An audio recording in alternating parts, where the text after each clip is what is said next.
tout le monde! Comment ça va? J'espère que vous allez bien. On se retrouve aujourd'hui pour une nouvelle vidéo et comme vous avez pu voir dans le titre de cette vidéo, je pense que je peux aider beaucoup d'étudiants à la quête et à la recherche d'une alternance. La vidéo tombe pas à pic, je vous l'accorde, car nous sommes fin août. À quel moment personne à ce moment de l'année a pas trouvé d'alternance? Normalement, s'il y a quand même beaucoup de personnes, mais l'idée c'est que ça sert pour des étudiants pour l'année prochaine. Désolée de cette vidéo si tardive pour ceux qui vont rentrer à l'école. Néanmoins, si vous n'avez pas trouvé d'alternance, vous pouvez vous aider de quelques petits conseils de ma petite vidéo. Je n'ai absolument pas écrit cette vidéo, je l'ai absolument pas préparée. Je vais vous parler de mon expérience, comment ça s'est passé pour moi et finalement comment j'ai réussi à trouver deux fois une alternance dans deux boîtes complètement différentes. Et peut-être que j'ai de la chance, peut-être que j'ai pas de chance, je ne sais pas. En tout cas, une chose est sûre, il faut s'armer de patience pour trouver une alternance. Ça, il n'y a pas de secret. Et le plus tôt avoir commencé à chercher, au mieux c'est. Dans un premier temps, normalement, tout ce qui est entrée à l'école et réponses, vous êtes au courant entre mars et avril. Je vous conseille, entre mars et avril, de commencer à chercher vos alternances. Alors, oui, vous êtes en période de bac, vous êtes en période d'écriture de mémoire ou ce genre de choses, je le sais, mais vous voulez une alternance, vous voulez être le premier à vous positionner, vous voulez l'avoir avant que tout le monde ait son alternance, c'est la meilleure chose à faire. À savoir que j'ai trouvé mon alternance, la deuxième, vers mars et avril, l'autre, je l'ai trouvé fin juin, début juillet. Voilà. Je vous conseille déjà, dans un premier temps, en fonction de vos études, d'établir une liste d'entreprises qui pourraient correspondre aux études que vous faites.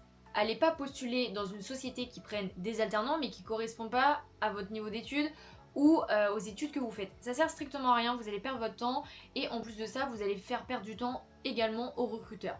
C'est pas l'objectif et surtout là, c'est gagner du temps, aller vite et faire les choses correctement. Ceci n'est que mon avis. Une fois que vous avez fait ça, je vous conseille de mettre l'adresse de chez vous. Déjà, regardez si vous avez votre permis. Si vous n'avez pas de permis, est-ce que vous avez les transports en commun? Et où sont desservis les transports en commun? Ça va vous donner un périmètre de là où est-ce que vous pouvez chercher votre entreprise. Vous allez donc mettre votre point. Vous allez, si vous êtes en voiture, vous mettez le nombre de kilomètres que vous voulez faire maximum. N'oubliez pas, vous êtes en alternance. Vous n'avez pas besoin de faire 1 heure de voiture ou faire 2 heures de transport sous prétexte que oui mais c'est une alternance, il n'y a que là qui prenait. Non, si vous vous y prenez bien plus tôt et que tout se déroule bien, vous êtes certainement pas obligé de faire autant de temps de trajet et surtout vous êtes des étudiants s'il vous plaît, ça sert à rien de faire des 60 000 kilomètres pour avoir une alternance, ça sert à rien, je vous le conseille pas.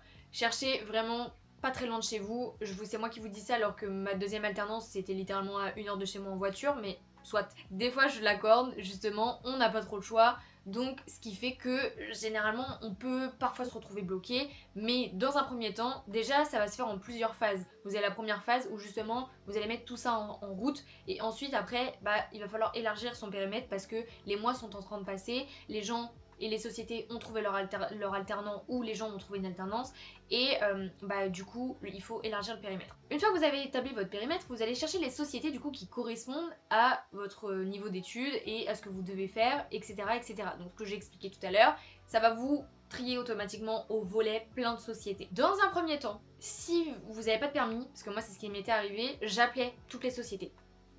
J'appelais savoir en fait s'ils prenaient des alternants. Donc bonjour, vous faites vraiment un truc carré s'il vous plaît, carré, vous vous présentez, vous dites que vous allez faire un BTS temps, une licence temps, etc., que vous êtes à la recherche d'une alternance et que vous voulez savoir s'ils cherchent des alternants. Des fois ils vont vous dire non. Il se peut que si c'est une société vraiment qui vous attire et tout et qui vous disent non, vous pouvez montrer au téléphone que vous êtes vraiment vous sollicitez la société, que vraiment vous êtes très motivé pour pouvoir aller travailler dans cette société. Parfois ça peut ouvrir une petite alternance. Si vous faites le job, en plus ça veut dire que d'autres alternants après vous pourront postuler et vous serez vraiment le créateur de cette société qu'aura fait ouvrir le poste d'alternant. Une fois que vous avez fait tout ça, si vous avez appelé et qu'il y a des sociétés qui vous ont dit oui, je vous conseille de faire un bon CV sans faute d'orthographe s'il vous plaît. Aujourd'hui on a ChatGPT et compagnie, vous pouvez éviter les fautes d'orthographe. Vous faites également une lettre de motivation. Oui, c'est has-been, oui, c'est relou, oui, je le sais, mais il faut le faire et il faut passer par là.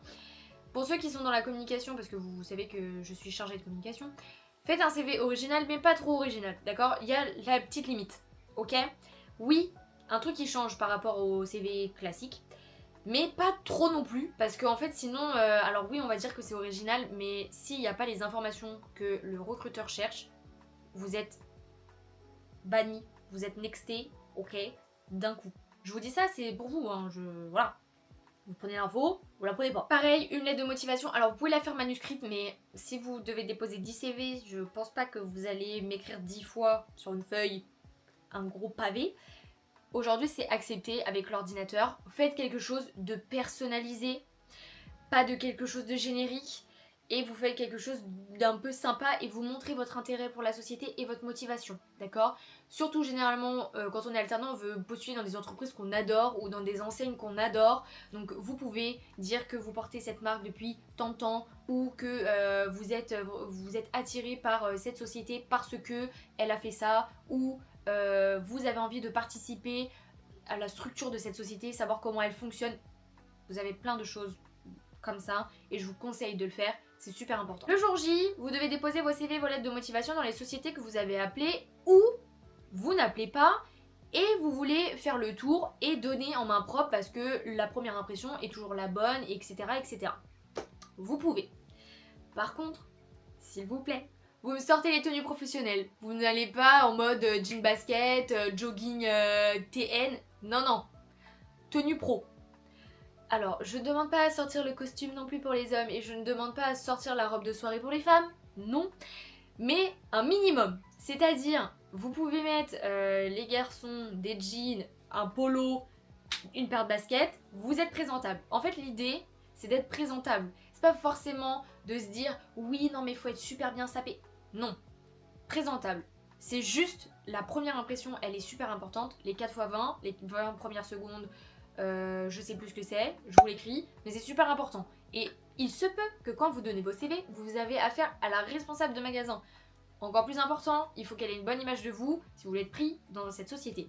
Donc s'il vous plaît, tenue professionnelle ou vous êtes correctement habillé. Maintenant vous allez déposer vos CV.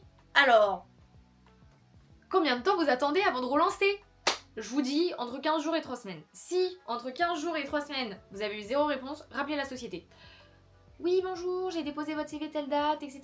J'aimerais savoir où est-ce que ça en est, ou vous aimeriez savoir est-ce que votre candidature est rejetée ou ce genre de choses. Voilà. Si elle est rejetée, vous dites merci, merci. Oui, on a beaucoup à faire au cas du rejet, je sais. Si elle n'est pas rejetée, que pour l'instant rien n'a été donné, vous dites que d'accord, et vous répétez au téléphone que vous êtes quand même motivé pour travailler sur cette société. Il faut leur cirer les pompes hein, aux gens qui recrutent et aux gens du magasin. Bon, parce que ça va impacter. Tout de suite, ils vont se dire, oh là là, il y a quelqu'un qui a rappelé pour son CV, il y a vraiment, je pense, quelque chose à faire, il est très motivé ou elle est très motivée, je pense que ça peut bien se passer, il connaît quand même bien la société au vu de sa lettre de motivation, etc., etc. Ça peut aider, hein, vraiment, des fois, un rien, ça peut aider. Ok, je vous le dis, un rien des fois ça peut aider. Vous allez passer des entretiens d'embauche. Bon, les entretiens c'est un peu compliqué parce que c'est comme si vous passiez des vrais entretiens. C'est un peu qui tout double. Surtout, allez-y détente. Hein. Allez-y en mode ils vont pas me prendre, c'est pas grave. Comme ça, vous êtes vous-même, vous êtes nature peinture. Et s'il y a quelque chose qui leur plaît pas, et ben au moins ils auront vu votre vrai caractère. Et voilà.